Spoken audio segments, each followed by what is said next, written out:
Welcome back, everyone. So today, I am sorry, by the way, for that 3-hour video that I put up on the Compaq Contura. To make up for it, we're going to talk a little bit about what was done in that video. And then we're going to try to transfer some data to it from our Tandy 425SX, as I just received in the mail a set of LapLink cables from cablesonline.com. They are not a sponsor. I'm only sharing this because if you're looking for these cables, they've got them. So LapLink is a product that was used throughout the 90s, and even I believe it still exists, as a way to transfer data from one computer to another, either through serial or a parallel connection, and using a null modem cable or a parallel. It's actually not a straight through cable. It is a custom pinout for this application. LapLink 6 for Windows 3.1 is available. Where'd I get it? So one of those software archive sites. If you just do a Google search for LapLink 6 download, you'll find it. I tried it, obviously, with what I had for cabling, and it did not work. Also figured out accidentally that LapLink 6 does not work on Windows 95. In fact, it was quite catastrophic. So, yeah, don't do that. Anyway, before we dive in, let's talk about what was done to this machine in the last video, if you didn't watch it. So I had purchased a parts chassis, which turned out to have a lot of really good parts, a lot of good case parts, like, for example, the display housing and the bezel. It had a good keyboard that was less worn out than the one that was on my original Contura.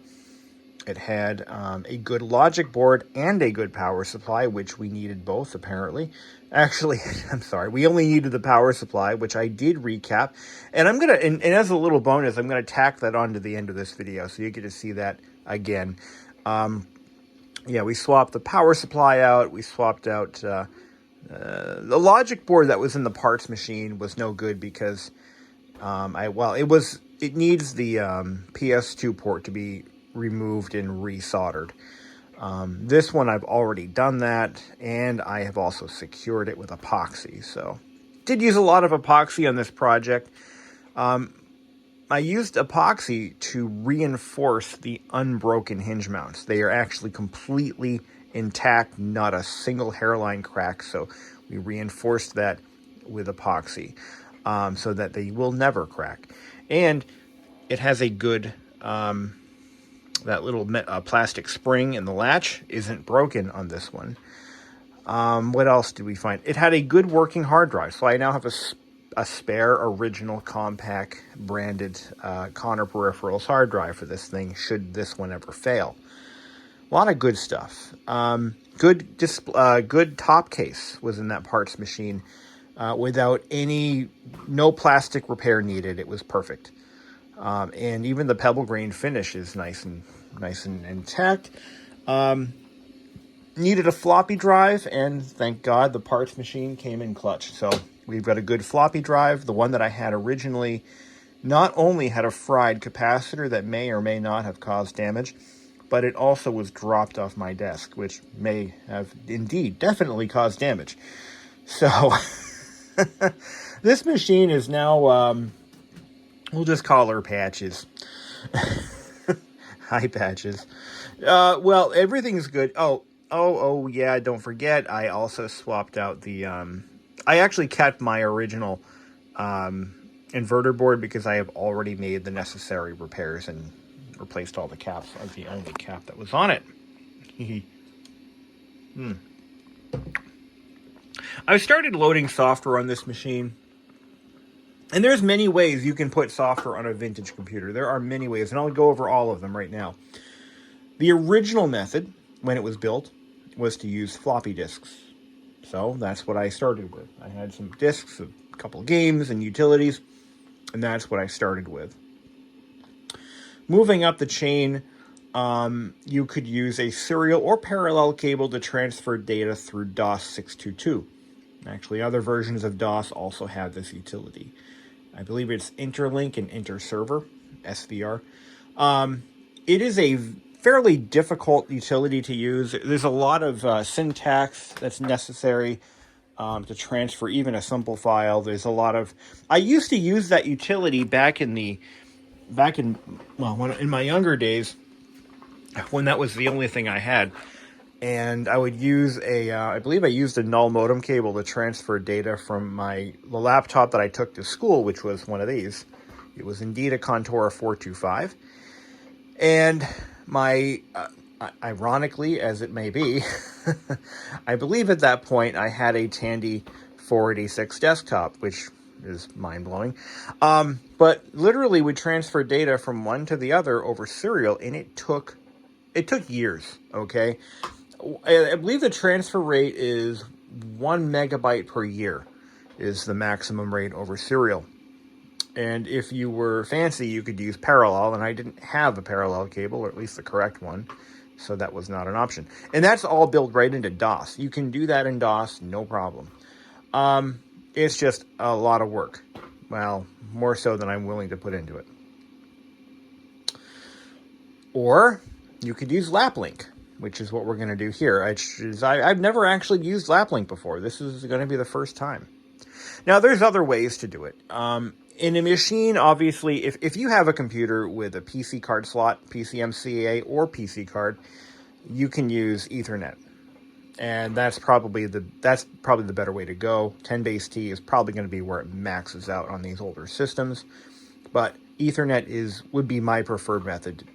The Contura does not have an optional Ethernet port, and the only option via Ethernet is with a parallel Ethernet adapter. I believe Zircom used to make those, and they are out there in the wild if you're willing to look. Another way to do it is to pull the hard drive out and stick it into a drive dock. And I actually have the adapter here right there. So if all else fails and I am out of options, this is going to be my last option. This is pulling the drive out, sticking it into one of these adapters, and hooking it up to one of my host machines. It'll be either this one or the Pentium down there. There are ways to get data off larger amounts of data. Now, what I want to do, my goal here today, is to install SimCity 2000, which I have about 100 copies of. Now, SimCity 2000 will run. I also want to do 3D Home Architect, because why the hell not? We'll pull that out too. Grand Theft Auto, no, that won't run very well. The original Grand Theft Auto will run fine on a 486, but that version won't. I've got some card games. Let's see. Which version is this? Let's see. I have a couple of different versions of 3D Home Architect. We got Photoshop. Anybody have a copy of this?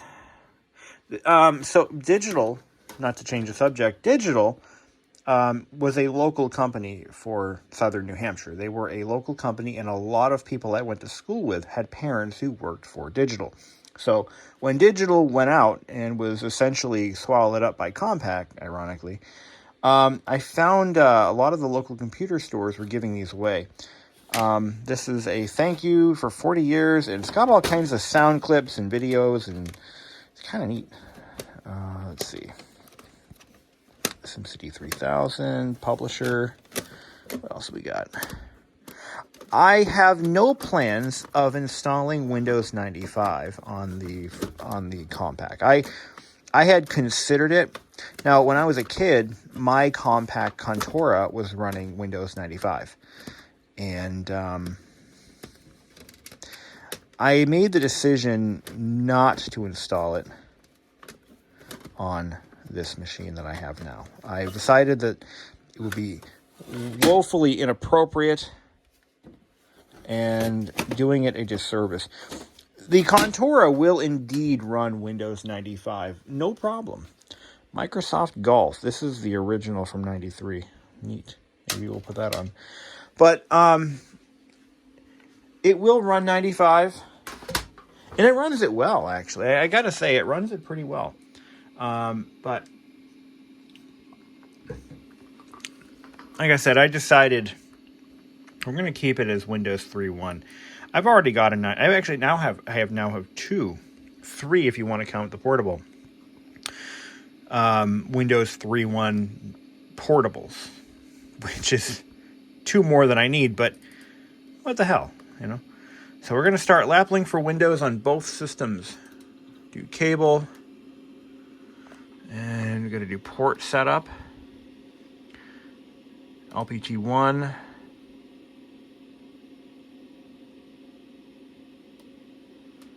And then we're going to do that over here. Oh, it sees it. That was fast. Okay, we are now linked. Connected over cable. Oh, I want to point out, if you buy the kit from Cables Online, they also included a serial 9 and 25 pin, which is kind of cool. Wasn't expecting both. I just wanted the one. I actually paid for a 10-foot parallel, and they gave me both. I don't know why. I have to look at my purchase and see what I actually bought, because I wasn't planning on getting both. So we can now see the contents of the Tandy on both machines, which is, that was easy. So look at that. We can see both machines. Boom, boom, just like that. And if I go to, can I mount the CD drive? Let's see. Let's see how easy this is. You know, this cost me like $10. Actually, it was $10 for the kit. And I didn't realize I bought the kit. I thought I was buying just one cable, but whatever. Here we are. So drive E on the Tandy should be the CD drive. Let's see how this goes. Let's see. Setup.exe. Can I install it? I don't know. You know, I've never done this. Can I just run the executable from the parallel connection? Or is that not a thing you can do? I don't think it lets you do that. I think I've got to copy it all local. So let's do that. I gotta grab a phone stand. There it is. There we go. Can't see shit, I'm sorry. Let me see if I can fudge it. There we go. It'd be easier if I just grab the mouse. But what we'll do is we'll copy all this stuff locally. I have space left. Do you know how many hours of frustration this software would have saved me? If I had it years ago. File copy to directory c:/temp/sc2k.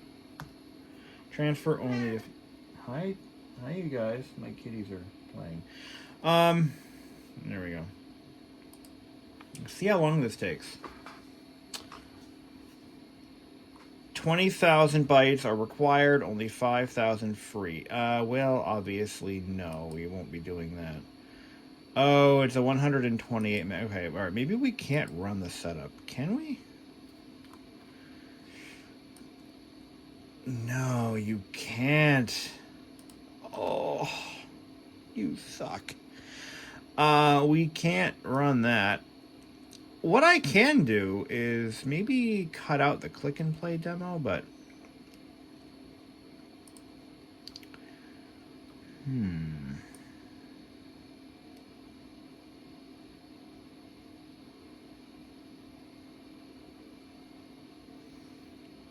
this is cool though. Make directory, move, rename. I'm sure there's a way to do this. SC2. I'm going to make a copy, at least a carbon copy of the drive on this machine. No, you can't run executables. That would be cool.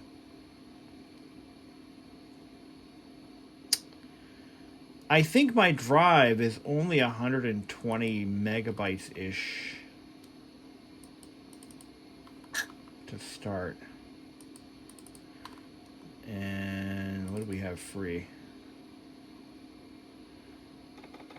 Let's see. 118 megabytes. Oh, there's only 5. Okay. Only 5 megabytes free. Well, that's a shame. I had big plans for you too. We have a 120 meg drive with 5 megs free. Welcome to 1993.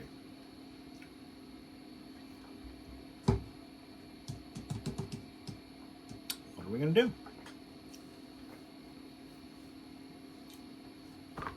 Installing The Sims isn't going to be an option. I guess is the too long didn't read version. The Reader's Digest version, if you will. I could put a bigger drive in this. I could put a 500 meg drive in this sucker. I've got one, I think, that'll fit. Actually, I've got a gigabyte drive. There's obviously ways to fudge the BIOS so that it works. That's what I'm running on the Toshiba to make it work. How that, I think mine had the 200 meg drive or 250, and that was just enough space to get the job done. So I think what we need to do is clear out some stuff. Let me see how much space I can free up. Well, I freed up a little bit of space, but that's not enough for the Sims. SimCity. SimCity, now installed, because the CD includes a lot of stuff that isn't really that necessary. I don't think installing SimCity on that guy is going to be a productive endeavor. Honestly, it'll run, but, it's not ideal. And it looks like I don't think I installed it on here at all. So, for giggles, let's take it up a notch.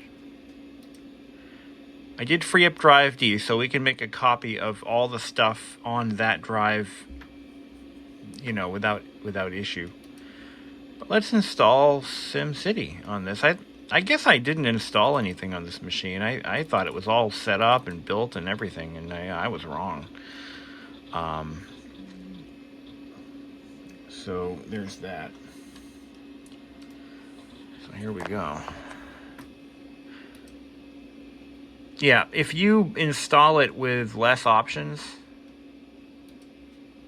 you're not going to do the Urban Resource Kit 2 megabytes for scenarios. Okay, maybe. The pre-built cities, I don't need scenarios. If I take the cities out, the pre-builds, I can get it down to 9.5 megabytes. The thing is, installed, as I recall, you can just copy the entire install folder, like a chunk, and put it into another machine. So, it's already there? Why is it not in the, I know. I thought it was in the Maxis folder. Okay. What I might need to do, let's go back to the drive. It's under S. Oh, there it is. So that selected is...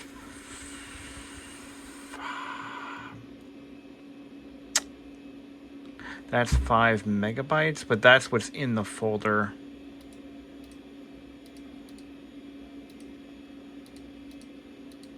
Maybe. If I should be able to copy the contents of this. That's not 5 megabytes.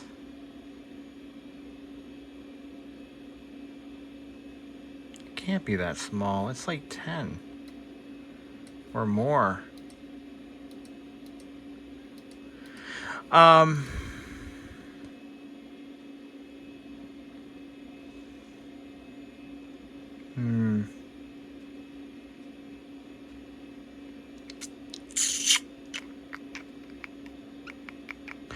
let's just try something real quick.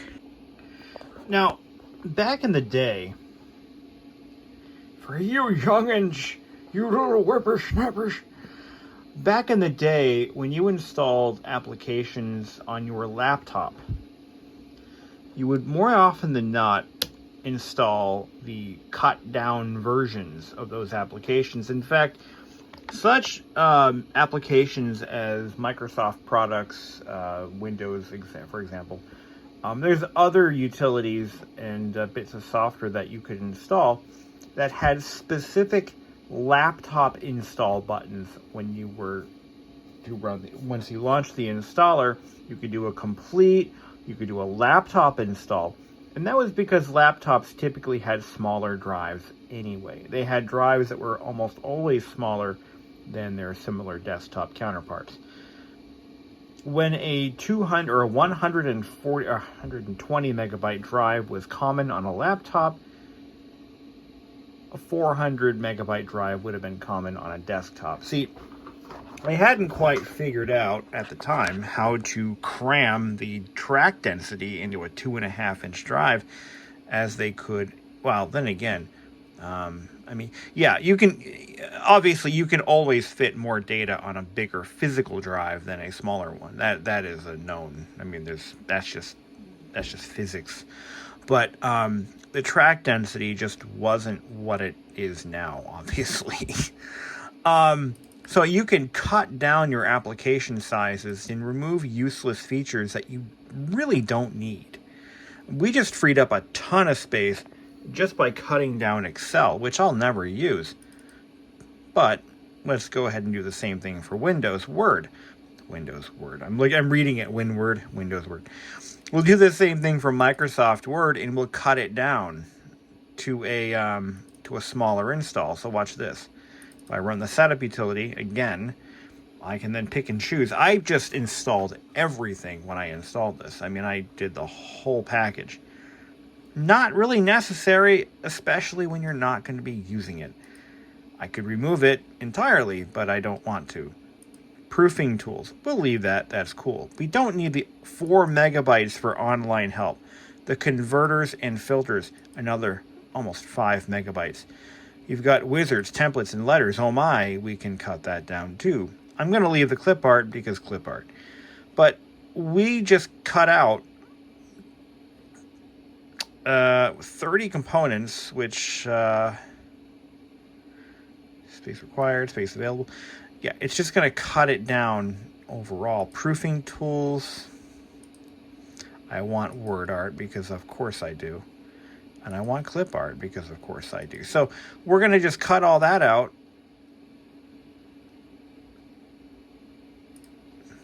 And make it a smaller install because that's the smart thing to do. And then when we migrate, obviously I can't copy the entire installer to my drive, but I can move the entire install folder, or the actually installed software, and then just cut it down from there. That makes sense, right? I think it does. And we're going to do it over the speed of parallel. Promise. Now let's see what we got for space now. It should be pretty reasonable. All right.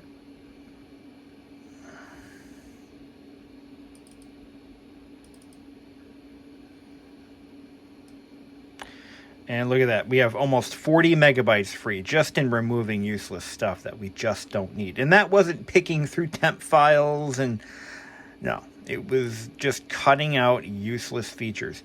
We can do the same thing for Windows, but I'm not doing that. I'm going to leave Windows the hell alone. I mean, LapLink alone takes up 3 megabytes. So, I mean, that's something.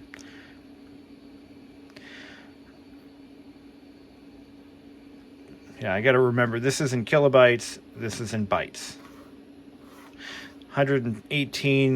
136 kilobytes is just shy of 120 megabytes. That's 3 million 81,324 bytes is just a little bit over 3 megabytes. Okay, let's launch LapLink. Get this party started. But yeah, I mean, back in the day, you were almost always fighting for disk space on your portable. That's just how it was. Yes, we could put a solid state in theory in this and make it all fancy and give it like 4 terabytes of space. But why do that? Why ruin the experience? That's what I say. Okay, let's go ahead and launch LapLink over here. Close File Manager. And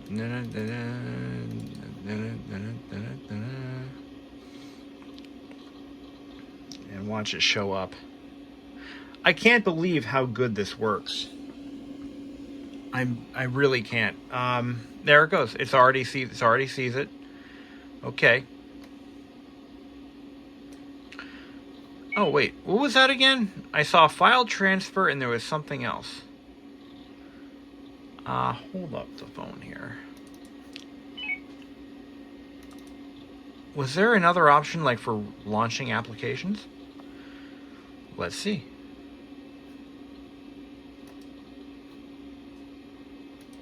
Oh, I'm gonna have to restart the connection. There it is. Remote control, chat. Ooh. What? Okay. Let's turn it on the other one too. Let's turn on chat. Oh, this could be cool. Let's turn on all the options. Look at that. Opening chat window. Oh man. What have we stumbled upon? Oh, it's still opening things.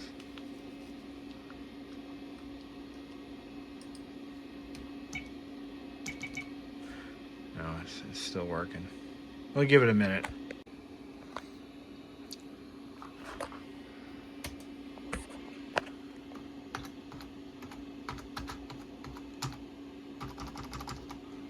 Does it not work?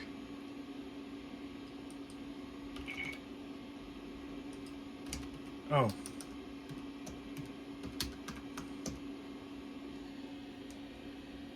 Hey, it worked! Nice! That's pretty cool. I also have remote control turned on. I'm not sure how that works, but let's see. Remote control. Okay.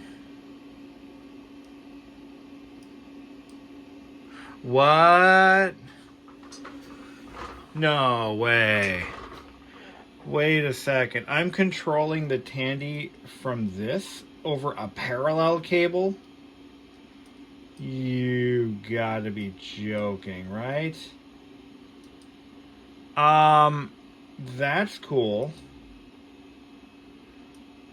That I'm blown away. I did not know that was even possible. Look at this. We're on the Tandy now, so I'm going to open up Maxis and run SimCity 2000 within a window on a 486. Come on. You gotta be fooling with me, huh? There's no way that's possible. It's doing the video test thing because I never ran it, so that is so cool. You know, it's funny. Every time they come out with a new talking car, I'm not really impressed. But when I see this sort of technology that existed 30 years ago and I had no idea, that impresses me right there. Now, if we were to do this over a LAN connection, now that would be cool.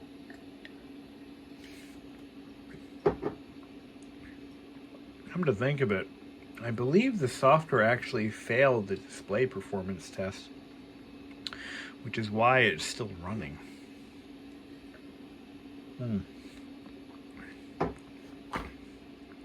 That is so cool. LapLink 6. It could be yours. This could be you. Remote controlling your 486 from another 486. Maybe we could use a 386 just for fun. I actually have to get this set up on that so we can do some cooler stuff, but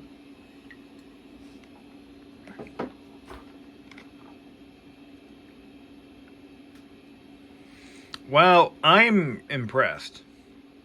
I did not know you could do all of this over a parallel connection, but here we are in 2023, and yeah, it's real. This is a thing you can do. These are the fun things you can do with your old shit. Rediscovering new features. It's what we do here.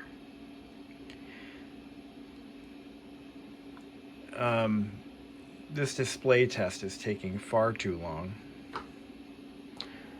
But I think I'm going to close the remote control window, maybe speed things up a little bit here. There we go. Maybe that'll help it out. In other news, I want to go into my Tandy.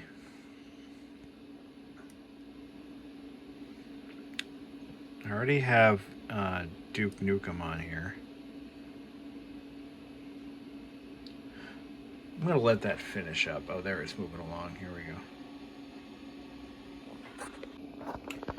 All right, here we go. Let's just give it a shot. So, obviously, we can't run the CD installer and then pick and choose what we want. So what we're going to have to do is copy verbatim the entire... I'm looking at the wrong drive. Let's do the... It's actually probably faster if I just do it from here.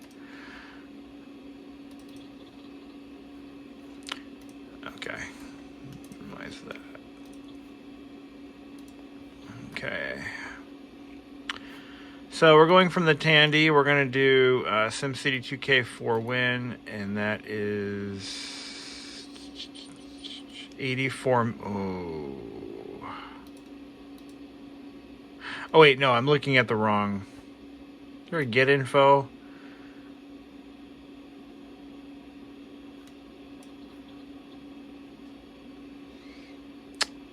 $17-ish megabytes.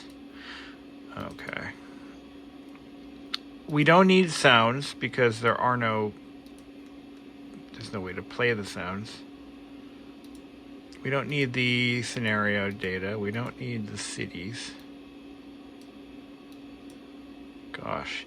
You know, I'm starting to think that maybe this is a really bad idea. Because we're just... Yeah. There are older versions of SimCity that would be more appropriate, and we have that. We've got those, and maybe that's what we'll do. I didn't mean to close that. But anyway. Yeah, I'm really thinking that maybe, not a good idea. I do want to transfer some data, though. So why don't we do that? I do want to transfer the contents of Drive C. Just to have a mirror copy of it. I mean, it's not something I can recover from entirely. But we can... what we can do... That's not what I meant to do. Open file transfer. Let's see. Connect.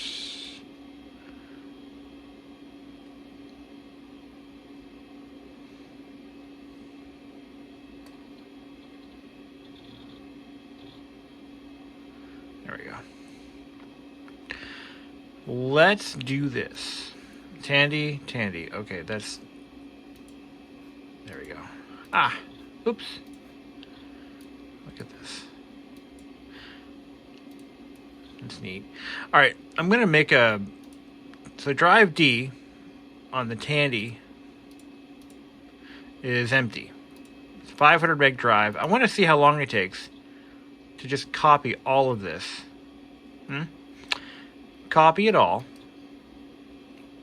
Just as a backup. Again, you can't really recover the drive because it won't be a bootable drive, but there are some specific Compaq compact files that I would like some backups of. So that's going to take some time. Yeah, it's going to take some time. Maybe an hour. It's 11:20, and I go to bed at 12, so it's going to take some time.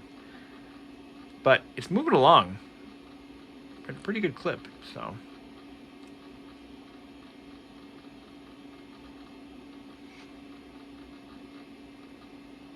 The transfer rate 267 bits per second, so yeah, it's not great, but it's not bad.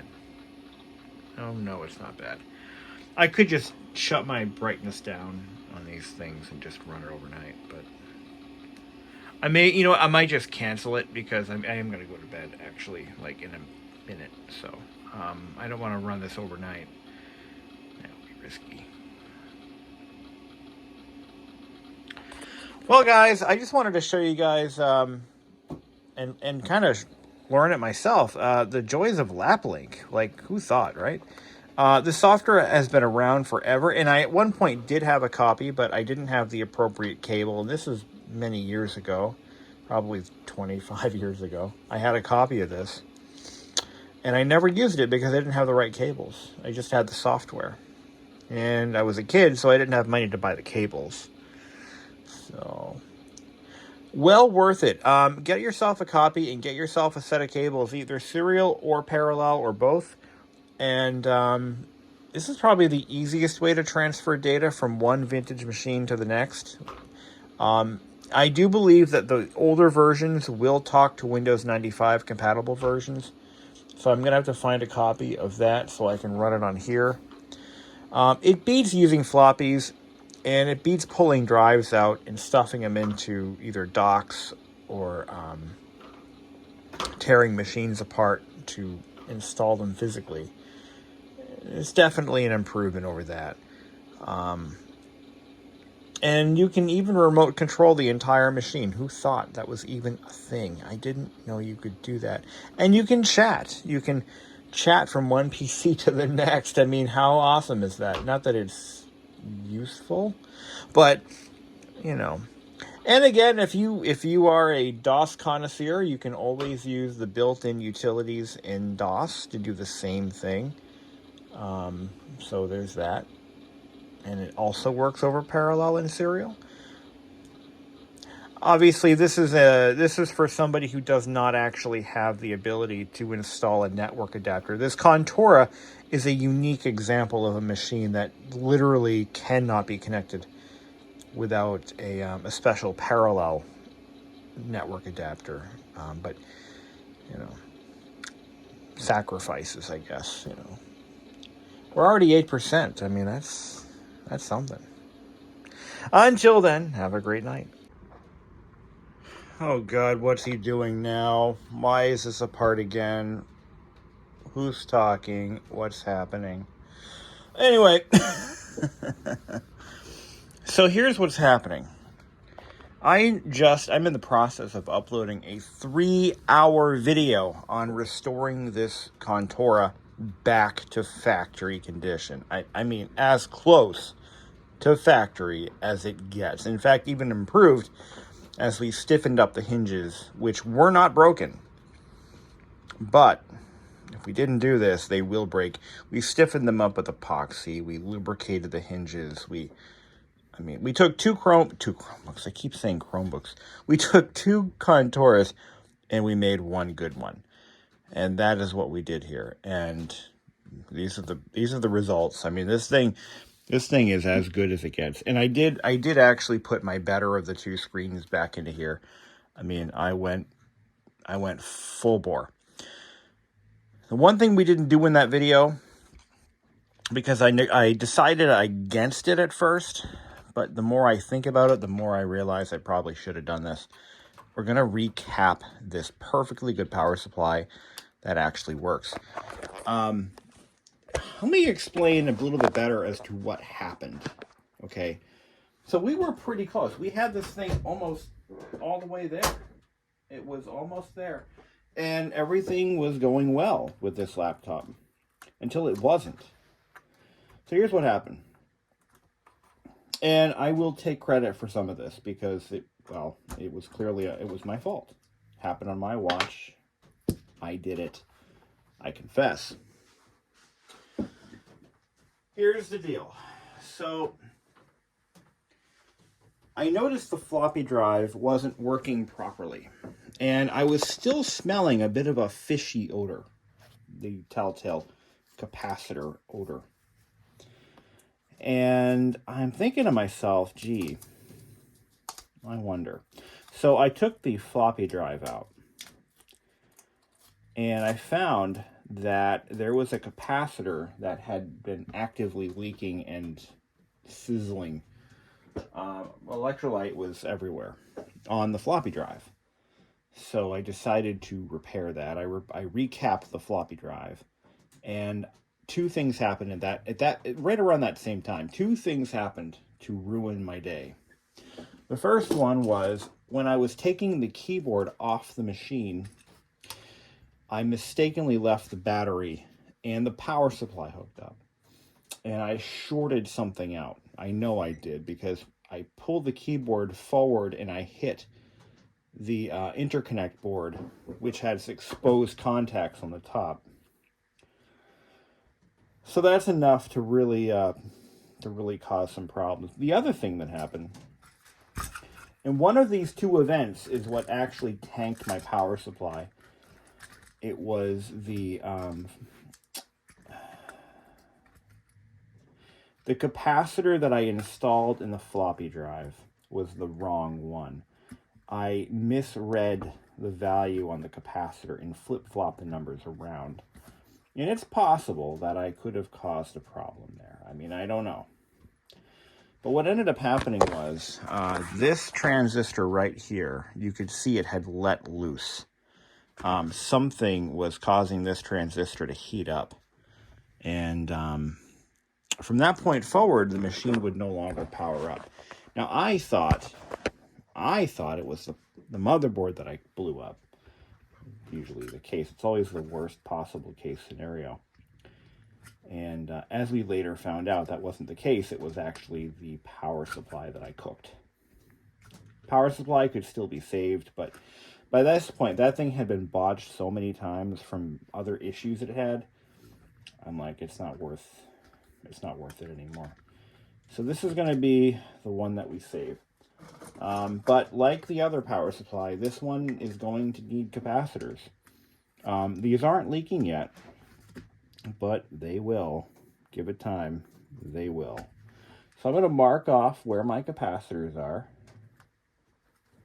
and we're going to proceed to replace them. I bought more than enough capacitors to replace 5 or 6 power supplies worth, and that's exactly what we're going to do. Just replace them all. We've got them in stock. I've got a hot iron at my left, and I'm going to do it. I'm not going to do this on camera because I don't think it's necessary. Most of you folks already know how to do this. You don't need to watch this again, do you? Do you? I don't think so. Right? I don't think so. Nah. I just want to throw some podcasts on and do my job. That's what I want to do right now. If you have a Compaq Contura first generation, that's 325 or 360, whatever, all the way up till they discontinue the first gen at the, I think it was a 425CX maybe. Well, these are the power supply capacitors you're going to want to have on hand, and I'll go through them one by one. We've got first the big one. This is a 330 microfarad at 25 volts. You're going to need 2 of these. These are the 35 volt, 6.8 microfarad. This little bugger is a 10 volt, 180 microfarad. And that's it. There's just 4 caps. 2 are the same, 2 are different. That's all. Okay, I'm going to just show you guys why we do this. Like I said, I wasn't going to recap this board. I didn't really see any active leaks that weren't obvious.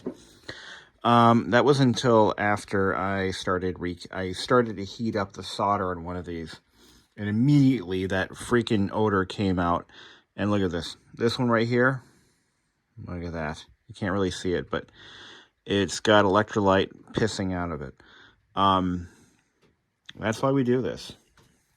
The other ones look good. This one, you can see a little bit of maybe kind of sort of discoloration, but it's not, you know, you can't really smell anything yet on it. But this guy here, done for. The little ones, that one looks good. That one, there's a lot of red on it for some reason. Anyway, that's it. We're all done. 4 little caps. Not going to break the bank. Not going to break anything as long as we did it right. As long as you get the polarity right. You don't have to go looking for fancy caps or spend a lot of money on these. I mean, the new ones aren't going to last as long as the old ones did, but, I mean, that's just an unfortunate reality. You know, it is what it is. You know, the old capacitors aren't made as well as the new ones aren't made as well as the old ones. That's pretty universal. Unless you go off and look for like military spec ones, which I think they do exist. You know, there are capacitors made for critical applications that aren't prone to failure, I'm sure. But they're also not infallible, so something to consider. All right, make sure we get this on correctly. A little double-sided foam adhesive on this. What I can do, actually no, it's still very, very sticky, so we'll just use that. I'm going to put a little bit of 3M VHB where this tab goes, just because I can. I don't need to, but I can. There we go. What the hell, right? Let's put her in, fire her up. Yeah, we got all the caps, all the dead ones. Well, all the caps. I mean, there really aren't a lot of capacitors on this in the first place, so at least not electrolytics. The service life of an electrolytic capacitor is kind of all over the map. I think 10 years, literally like 10 years is about their target lifespan, maybe. But generally, they're going to last, and this is going to be controversial, me saying this, but their target lifespan is the life of the product, and that's it. There are ratings for power on hours. And that's how they're rated when you purchase them from the suppliers and from the manufacturers. They have power on hour ratings of 1,000 to 5,000 to 10,000 hours. Of course, the higher the I've done no homework into this to see how accurate that is or what that really means. But obviously, a higher life cycle or a higher hour. Life cycles measured in hours. So the higher that number, the longer that manufacturer intended that part to last. Just that is a thing that is. That is a thing that is. So they do come in different heat ratings. These are probably 85C, which is I think pretty typical. Automotive applications, you're usually going to find 105C rated. For example, the ECUs that I'm starting to repair for Miata owners, those require 105C rated caps. There's audio grade caps. There's also, you can also substitute, an electrolytic capacitor for, say, a ceramic capacitor or a film capacitor. That is also an option. Now, there is a gentleman, I believe it's i386SX or i486SX, I forget which his channel is, but he's a Compaq collector of all things, and he rebuilds battery packs, and he is going to build me the optional suspend pack that goes right here. That's what this is for. That's what this plug is for. There is a suspend battery that was an option on the Contura. I never knew it existed. I've never seen one, and apparently it was a rare option. But if you wanted to spend a little extra money, you could have had a suspend battery that goes right here. And he's going to build me one because he found one, and he was able to figure out what cells and what connector is used, and he's going to build me a battery pack for this. The suspend battery allows you to, it's more for the business traveler, but I'm going to get one while I can, right? But it's more for the business traveler. So if you've got multiple battery packs and you're on the road, you could, if you opted for the suspend battery, all you've got to do is put the machine to sleep, pop the battery out, pop the new one in, and wake it back up again. That's it.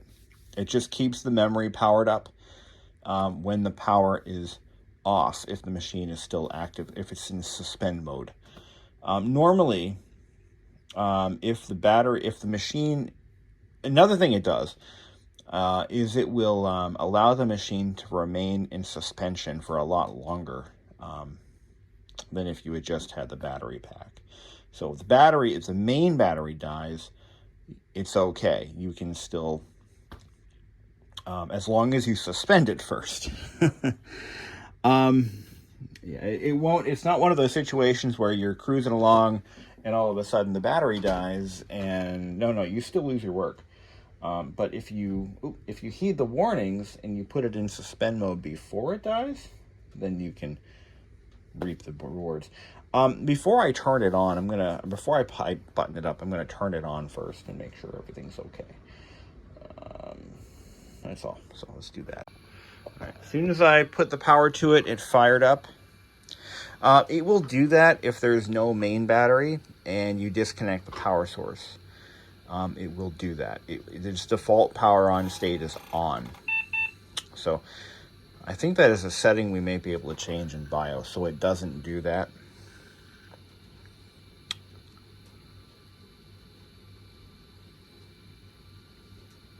But she runs mighty healthy. Good running system, good sounding hard drive. It sounds pretty good. These older drives, and don't get alarmed, they do occasionally, you hear like a twang, like a that's okay, as long as it's not excessive. I mean, the drive's not worn out, it's just old. It's a mechanical device. It has bearings, it has grease, it has oil in those bearings and grease and whatnot. And it's old. You know, it's 30. This machine is from 1993, so it is 30 years old this year. Actually, no, I think this is from 92, so it's even older. So it's about almost 31 years old. But if it's any consolation, I remember working on machines like this one here, same model, same drive, that did the same thing, and that was over 20. Oh God, that was 23 years ago. So if it's of any consolation, nothing's changed in 20 years. But 23 years ago, we weren't recapping power supplies. This is a fairly new phenomenon, by the way. You know, again, a lot of my videos, I try to target towards the budding collector, the newbie to the hobby, because I make videos that I wish existed when I was getting into this hobby, if that makes any sense. When I was getting into computer collecting, there were no YouTube videos. In fact, there was no internet video, period. Imagine that. You know, that's funny. It's funny to me. Oh, by the way, I almost did it again. So here's where I went wrong. I grazed these pins right here with this tab. Watch out for that. And that, I believe, is what cooked my goose. So just heads up, make sure there's no battery in there too. And there isn't. As old as that battery pack is, it still takes a charge. And it's not the original battery, by the way. It's a replacement. So it's not 30 years old. Probably more like 20 years old. You know, I forgot to record the time I started, but it is now 12 o'clock on the nose, and it is all copied over the entire drive. over parallel. And yeah, if we use serial, that would be done by maybe, I would say, March of 2024. So that's good. I mean, that worked pretty well. We do have again, a full copy of the system. Again, and I want to emphasize, and I'm aware of this. Oh, that was cool. I am aware that the system files are almost useless, but what I really wanted, though, were the contents of the Compaq folder, the Compaq background, you know, just everything as it's installed in case I screw up. Yeah, that's pretty much the long and short of it. And let me make sure I got that. Okay, good. I have a file in here that I wrote in Word for Windows 6, and I need to transfer it to something else. Because I need to be able to print it on my laser printer. Anyway, short story long, I tried to run a business on this. I wanted to do my accounting and everything using like Peachtree 1994. It didn't work out. Long story short, it didn't work out. So, I think we're good here. I think that's all we got to do. And again, we freed up a lot of space. 42 megabytes, baby. That's something. That, you know, when you got 120 megabyte drive, that's a good chunk of change. So instead of thinking in terms of gigabytes, you're thinking in terms of megabytes. I guess that is pretty self-explanatory, but good night. That's enough.